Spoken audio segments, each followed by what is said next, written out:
Welcome everyone. बात करेंगे एक टॉपिक पे। आप देख रहे हैं ऑब्जेक्टिव ऑफ फाइनेंशियल मैनेजमेंट। दोस्तों, आपको लग रहा होगा कि इतना सिंपल टॉपिक पे मैं वीडियो क्यों बना रहा हूं। उसके पीछे एक खास वजह है, क्योंकि आप अगर बुक में जाइएगा ना फाइनेंशियल मैनेजमेंट का, तो आपको फाइनेंशियल मैनेजमेंट का जो ऑब्जेक्टिव मिलेगा वो स्ट्रेट कट नहीं मिलेगा। आपको उधर एक कंपैरिजन मिलेगा, एक कंफ्लिक्ट मिलेगा between two objectives, that is profit maximization and wealth maximization. दोस्तों, फाइनेंशियल मैनेजमेंट का दो ऑब्जेक्टिव आपको बुक में मिलेगा, एक है प्रॉफिट मैक्सिमाइजेशन और दूसरा है वेल्थ मैक्सिमाइजेशन। और अल्टीमेटली ये दिखाया जाता है कि wealth maximization is the ultimate objective. क्यों? जो कि आम एक धारणा है कि बिजनेस का ऑब्जेक्टिव तो होना चाहिए profit maximization, and therefore finance management का ऑब्जेक्टिव होना चाहिए maximization of profit. But profit maximization में ऐसा क्या प्रॉब्लम है कि उसको अल्टीमेट ऑब्जेक्टिव नहीं माना जा रहा। ऑब्जेक्टिव तो माना जा रहा है, लेकिन उसको ट्रू ऑब्जेक्टिव या अल्टीमेट ऑब्जेक्टिव नहीं माना जा रहा। डिस्कस करेंगे इस वीडियो में, ध्यान से आप देखिएगा इसको। दोस्तों, प्रॉफिट का मतलब होता है कि आपका जो आउटपुट है, कोई भी बिजनेस में हो, कोई पर्टिकुलर प्रोजेक्ट में हो, आप जो आउटपुट प्रोड्यूस कर रहे हो उसका वैल्यू आपका सारा जो इनपुट्स उसके लिए आपने लगाया उससे ज्यादा है। अगर आपका आउटपुट का इकोनॉमिक वैल्यू आपका सारा इनपुट से ज्यादा है तो आप प्रॉफिट कमा रहे हो। यानी कि आउटपुट यानी कि मान लीजिए आपका जो फाइनल प्रोडक्ट है, आप जो बना रहे हो, उस प्रोडक्ट को अगर आप एक पर्टिकुलर प्राइस पे बेच सकते हो, से ₹120, और वो अगर आपका सारा कॉस्ट जो यानी कि इनपुट का जो कॉस्ट है वो सारा कॉस्ट मिला के ये 120 अगर उससे ज्यादा है, यानी कि मान लीजिए इसके लिए आपको मटेरियल लगा है ₹40 का, लेबर लगा है ₹30 का, इसके लिए आपको अदर्स एक्सपेंडिचर लगा है ₹20 का। तो दोस्तों, यहां आपका टोटल खर्चा कितना हुआ है? ₹90। तो ये ₹90 आपका टोटल खर्चा हुआ और आप उससे जो आउटपुट बना रहे हो उसका वैल्यू है ₹120। इसका मतलब आप प्रॉफिट कमा रहे हो। It is as simple as that. इससे आगे प्रॉफिट में कुछ नहीं है दोस्तों। सो प्रॉफिट का सरलतम जो अर्थ है वो है आपका आउटपुट का इकोनॉमिक वैल्यू आपका सारा इनपुट्स का इकोनॉमिक वैल्यू को अगर जोड़ दिया जाए तो उससे ज्यादा है। आप जो बना रहे हो उससे आप ज्यादा प्राइस में बेच रहे हो, उसको बनाने में जितना आपका कॉस्ट पड़ा है उससे, तो आप प्रॉफिट कमा रहे हो। बस इतना ही मीनिंग निकलता है, इससे आगे नहीं है कुछ दोस्तों। नाउ, इसमें कोई प्रॉब्लम नहीं है। आप अगर आपका आउटपुट को आपका इनपुट कॉस्ट से ज्यादा प्राइस में बेच पाते हो और प्रॉफिट कमा पाते हो तो इसमें कोई प्रॉब्लम नहीं है, और ये ऑब्जेक्टिव होना भी चाहिए। लेकिन इस ऑब्जेक्टिव में यानी कि प्रॉफिट कमाना, प्रॉफिट मैक्सिमाइजेशन का जो ऑब्जेक्टिव है, इसमें कुछ प्रॉब्लम डिटेक्ट किया गया है दोस्तों। प्रॉफिट का जो ऑब्जेक्टिव है प्रॉफिट मैक्सिमाइजेशन, इसमें कुछ प्रॉब्लम डिटेक्ट किया गया है। जो स्कॉलर्स हैं फाइनेंशियल मैनेजमेंट के या जो दिग्गज है इस सब्जेक्ट में, एकेडमिशियंस हो चाहे इंडस्ट्रियल एक्सपर्ट हो, वो कुछ प्रॉब्लम इसमें डिटेक्ट किए हैं, आइडेंटिफाई किए हैं, और जो वैलिड भी है, जो लॉजिकल भी है, जिसको आप डिनाई नहीं कर सकते हैं। मैं आपको दिखा रहा हूं कि क्या क्या प्रॉब्लम है प्रॉफिट मैक्सिमाइजेशन में अकॉर्डिंग टू देम। दोस्तों, आपको पता है कि प्रॉफिट ऐसे नॉर्मल कॉमन मैन के लिए प्रॉफिट मतलब होता है कि आप कुछ कमा रहे हो। लेकिन जब आप फाइनेंस मैनेजमेंट का बात करते हो या जो फाइनेंस में स्पेशलिस्ट है, उसके लिए प्रॉफिट उतना स्ट्रेट कट, उतना स्पेसिफिक नहीं है। क्योंकि उसको पता है कि प्रॉफिट बहुत सारा फॉर्म में हो सकता है, प्रॉफिट का बहुत सारा वेरिएशन होता है ना दोस्तों। जैसे एक लेमैन को, हम लोगों को पता है कि कोरोना वायरस मतलब कोरोना वायरस, लेकिन मेडिकल साइंटिस्ट को, डॉक्टर्स को पता है कि इसका कितना सारा वेरिएंट्स है। हम लोगों को रिसेंटली पता चला ना कि कोरोना वायरस का बहुत सारे वेरिएंट्स है। अब वो वेरिएंट्स अलग अलग क्या है डिटेल में हम लोगों को पता नहीं है। इसी तरह फाइनेंस स्पेशलिस्ट को यह पता है कि प्रॉफिट का भी वेरिएंट है। क्या वेरिएंट है? प्रॉफिट ग्रॉस हो सकता है, प्रॉफिट नेट हो सकता है। दोस्तों आपको पता है ग्रॉस प्रॉफिट मिलता है ट्रेडिंग अकाउंट में, और उसके बाद और भी खर्चे आते हैं, उसके बाद हमको मिलता है नेट प्रॉफिट। तो जब आप प्रॉफिट का बात कर रहे हो, जब आप फाइनेंस मैनेजर को यह बोल रहे हो कि आपका ऑब्जेक्टिव है प्रॉफिट मैक्सिमाइज करना, तो आप उसको ग्रॉस प्रॉफिट का बात कर रहे हो या नेट प्रॉफिट का बात कर रहे हो, इसका भी स्पेसिफिकेशन लगेगा, इसका भी क्लैरिफिकेशन लगेगा आपको। नंबर 2, प्रॉफिट आफ्टर टैक्स होता है, बिफोर टैक्स होता है। नेट जो आप ऑपरेटिंग प्रॉफिट अर्न करते हो, उसके बाद आपको डेब्ट इंटरेस्ट लगता है, टैक्स लगता है, उसके बाद जो बचता है वो शेयर होल्डर का होता है। तो आप आफ्टर टैक्स प्रॉफिट का बात कर रहे हो, बिफोर टैक्स प्रॉफिट का बात कर रहे हो। तीसरा है प्रॉफिट शॉर्ट टर्म हो सकता है, लॉन्ग टर्म हो सकता है। अगर आप मैनेजमेंट को बोलेंगे कि your objective is to earn short term profit anyhow, अब अभी का अभी हमको जो है कंपनी को शॉर्ट टर्म में चाहिए परफॉर्मेंस, तो उसके लिए स्ट्रेटेजी अप्रोच अलग होगा।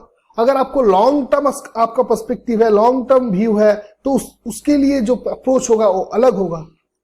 ऐसा कुछ प्रोजेक्ट है, ऐसा कुछ प्लान है जो आपको शॉर्ट टर्म में बहुत बेनिफिट दे सकता है लेकिन लॉन्ग टर्म के लिए अच्छा नहीं है, और ऐसा भी है जो लॉन्ग टर्म में बहुत बेनिफिशियल है लेकिन शॉर्ट टर्म में उतना अट्रैक्टिव नहीं है। तो आपका शॉर्ट टर्म प्रॉफिट का बात कर रहे हो या लॉन्ग टर्म का, उस हिसाब से मैनेजमेंट को डिसीजन लेना होगा कि वो कौन सा प्रोजेक्ट को एग्जीक्यूट करेंगे, कौन सा प्रोजेक्ट को डिनाई करेंगे या रिफ्यूज करेंगे।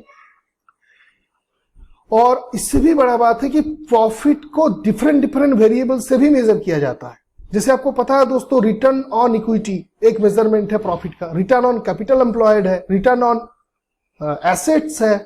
अब प्रॉफिट का मतलब कितना सारा हो गया, अब काउंट करते रहिए। Gross profit, net profit, after tax profit, before tax profit, short term profit, long term profit, medium term भी हो सकता है profit, then return on asset, return on equity, return on capital employed etcetera. अब आप profit जब बोल रहे हो तो इसका कोई क्लैरिफिकेशन या स्पेसिफिकेशन नहीं हो पा रहा है। यानी कि प्रॉफिट टर्म जो है वो स्पेसिफिक, एब्सोल्यूट, कंक्रीट नहीं है, ये वेग है, इसमें एम्बिग्यूटी है, इसमें क्लैरिटी का बहुत कमी है।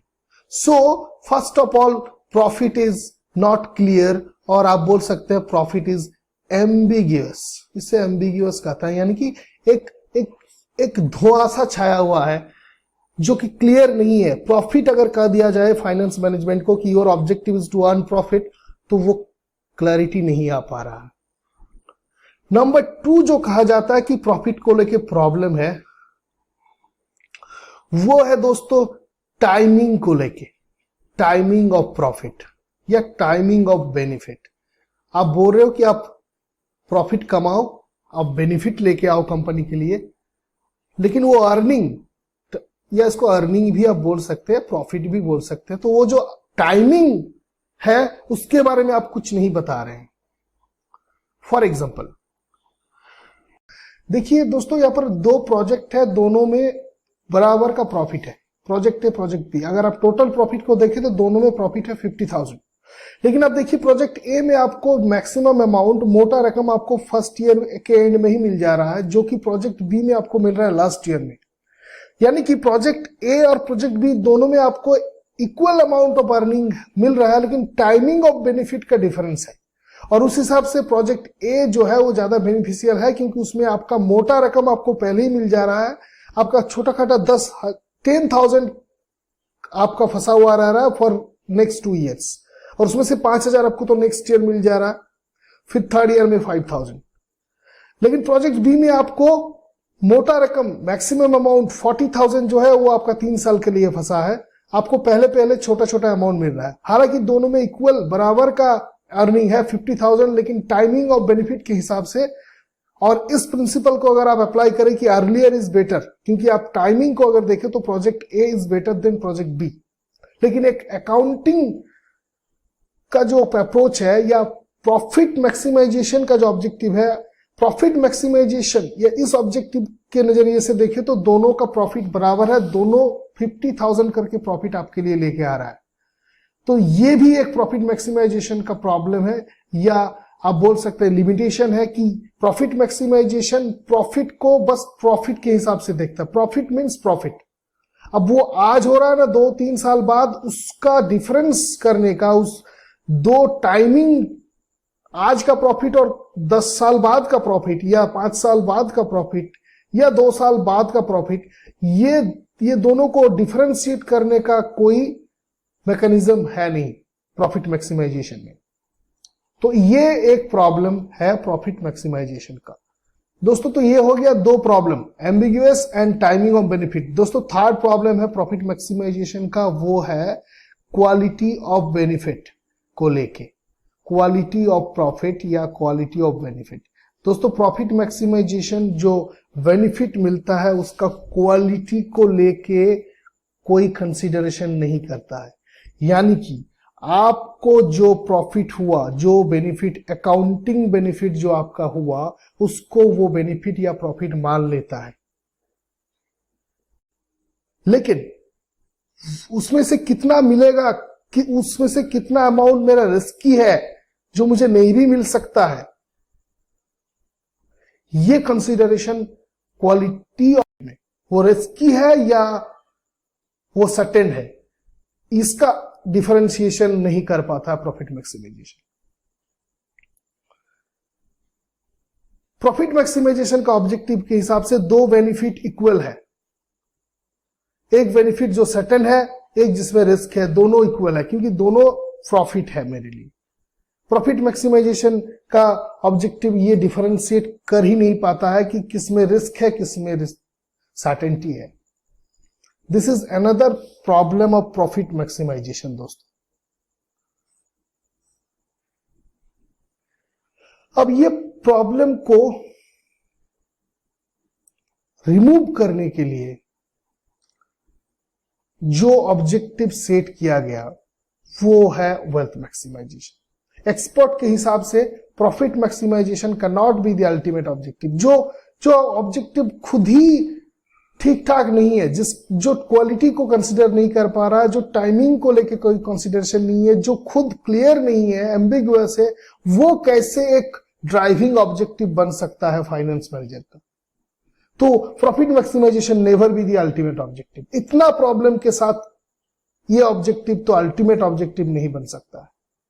तो अल्टीमेट ऑब्जेक्टिव क्या है दोस्तों? अल्टीमेट ऑब्जेक्टिव है वेल्थ मैक्सिमाइजेशन। और वो क्यों है? क्योंकि वेल्थ मैक्सिमाइजेशन का फीचर्स कुछ इस तरह है। फर्स्ट ऑफ ऑल, ये कैश फ्लो पे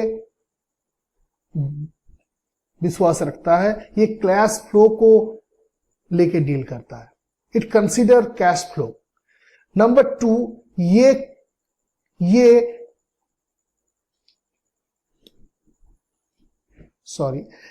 टाइम वैल्यू ऑफ मनी को कंसिडर करता है, यानी कि टाइमिंग ऑफ बेनिफिट को, टाइम वैल्यू ऑफ मनी, इस कंसेप्ट को कंसिडर करता है वेल्थ मैक्सिमाइजेशन। और नंबर 3, ये रिस्क को भी कंसिडर करता है, यानी कि क्वालिटी ऑफ बेनिफिट। अब ये कैसे करता है दोस्तों? ये कुछ इस तरह होता है, जैसे वेल्थ मैक्सिमाइजेशन का प्रिंसिपल या ऑब्जेक्टिव अगर आपके पास हो, या फाइनेंस मैनेजर अगर इस ऑब्जेक्टिव को लेके आगे बढ़े, तो ये 3 फीचर्स को मेंटेन करना होगा। यानी कि आपका accounting profit, first of all आपका अकाउंटिंग प्रॉफिट क्या हो रहा है उसको देखना नहीं है। आपका कोई भी प्रोजेक्ट में आपका कैश इनफ्लो क्या हो रहा है और आपका कैश आउटफ्लो क्या हो रहा है, कैश आउटफ्लो क्या हो रहा है वो देखना है, कैश आउटफ्लो। अब आपका प्रॉफिट कुछ भी हो, आपके पास आया कितना कैश के फॉर्म पे, वो आपको देखना है, और वो भी कब आया वो भी देखना है। यानी कि कुछ इस तरह से ये कंसिडरेशन होता है कि मेरा फर्स्ट ईयर में कैश फ्लो हुआ मान लीजिए 40,000। अब देखिए दोस्तों, ये टोटल जो है, ये टोटल हम बेनिफिट ये हमको मिला है, लेकिन मैंने इसको अकाउंटिंग के अप्रोच से नहीं लिया। मैंने क्या किया, मैंने जब जो मिला हमको तब मैंने कैश बेसिस पे लिया। हमको जो कैश फ्लो मेरे पास आया, जो कैश इनफ्लो हुआ, उतना ही फिगर को मैंने कंसीडर किया ऑफ दैट ईयर्स अर्निंग। एक पर्टिकुलर ईयर में मेरे पास जो भी कैश इनफ्लो हुआ उसी को मैंने उस पर्टिकुलर ईयर का अर्निंग माना। और मैंने इसके साथ क्या किया, मैंने इसके साथ एक डिस्काउंट रेट भी असाइन किया कि मेरा फर्स्ट ईयर के एंड पे जो आएगा उसको मैं 10% से डिस्काउंट करूंगा, जो सेकेंड ईयर के एंड पे आएगा उसको मैं 10% करके 2 बार डिस्काउंट करूंगा। 10% करके 2 बार डिस्काउंट करूंगा, 10% करके 2 बार डिस्काउंट करूंगा। और जो मेरा थर्ड ईयर पे आएगा उसको मैं 10% करके 3 बार डिस्काउंट करूंगा। I will discount it 3 times by 10%। यानी कि मेरा जो भी बेनिफिट आ रहा है उसको अकॉर्डिंग टू टाइम, जितना देर से आ रहा है उसको मैं उतना ज्यादा डिस्काउंट करके ले रहा हूं।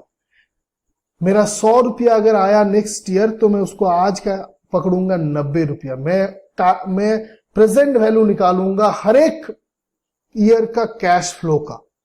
जो सेकेंड ईयर के एंड में आएगा उसको मैं 2 बार डिस्काउंट करूंगा 10% करके, और आज का डेट में उसका क्या वैल्यू है वो मैं निकालूंगा। ये डिस्काउंट करने किया जाता है कोई फ्यूचर अमाउंट का प्रेजेंट वैल्यू निकालने के लिए।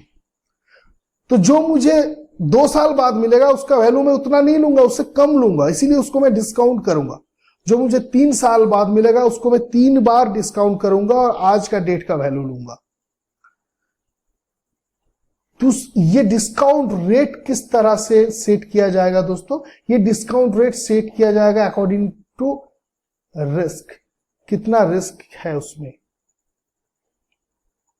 अगर वो अमाउंट सर्टेन है तो उसके लिए अलग डिस्काउंट रेट होगा। जैसे अगर सर्टेन है तो उसके लिए 10% है। अगर उसमें रिस्क है, एक अनसर्टेनिटी है, नहीं मिलने का चांस है, तो वो रेट हो जाएगा 12 या 15% भी हो सकता है।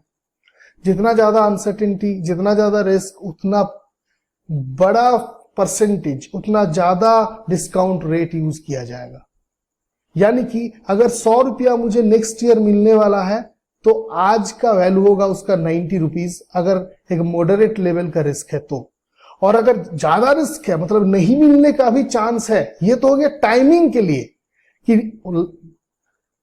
नेक्स्ट ईयर का 100 रुपीज मतलब आज का 90 रुपीज। ये रिस्क रहे ना रहे, ये तो ऐसे ही होने वाला है, क्योंकि वैल्यू कम होने वाला है। तो मैं आज का डेट में अगर उसका वैल्यू लूंगा तो कम करके ही लूंगा। लेकिन उसके साथ साथ अगर रिस्क रहे तो वो और ज्यादा परसेंटेज से डिस्काउंट करूंगा। वेल्थ मैक्सिमाइजेशन में आपने 3 फीचर्स को अपनाया। फर्स्ट ऑफ ऑल, आप कैश फ्लो को ले रहे हैं, ना कि अकाउंटिंग प्रॉफिट। सेकंड, आप एक डिस्काउंट रेट यूज कर रहे हैं जिससे आप टाइमिंग ऑफ बेनिफिट और क्वालिटी ऑफ बेनिफिट दोनों को कवर कर पा रहे हैं। तो इस तरह से अगर आप इसको एसेस करेंगे, इस तरह से ट्रीट करेंगे और उसके बाद आपको कुछ बेनिफिट मिलेगा तो आपका ट्रू बेनिफिट है। इसका मतलब वो आपका वेल्थ को मैक्सिमाइज कर रहा है। यानी कि आप कैश फ्लो को ले रहे हो, आप डिस्काउंट कर रहे हो प्रेजेंट वैल्यू निकालने के लिए कैश फ्लो का। आप इक्वल अमाउंट नहीं ले रहे हो, आपको जब मिल रहा है, जितना देर हो रहा है मिलने में, उस हिसाब से आप उसका डिस्काउंट करके वैल्यू कम कर रहे हो। और आपका अगर रिस्क है तो उसके लिए और ज्यादा डिस्काउंट कर रहे हो। उसके बाद आपका जो टोटल कैश इनफ्लो है, वो फिगर, इतना डिस्काउंट करने के बाद अगर वो फिगर आपका कैश आउटफ्लो से ज्यादा होता है तो आप बोल सकते हैं कि आपने वैल्यू क्रिएट किया, क्योंकि अपने सारे मेजर्स अपनाए, उसके बाद भी आपका आउटपुट आपका इनपुट से ज्यादा है, आपका आउटफ्लो से आपका इनफ्लो ज्यादा हुआ। इसका मतलब आपने वैल्यू क्रिएट किया। तो वेल्थ मैक्सिमाइजेशन अगर आपका ऑब्जेक्टिव होगा तो आप इस तरह से चीजों को कंसीडर करेंगे। ये अप्रोच आप अपनाएं और आपका ऑब्जेक्टिव हो वेल्थ मैक्सिमाइजेशन, तो क्या वो बेटर नहीं है in comparison to profit maximization, जो कि खुद ही एक वेग टर्म है, जिसमें क्लैरिटी नहीं है, जो टाइम वैल्यू ऑफ मनी को कंसीडर नहीं करता है, जो रिस्क को भी कवर नहीं कर पाता है।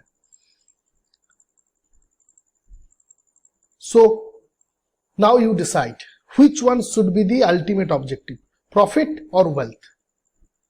My dear friend, obviously it is wealth maximization.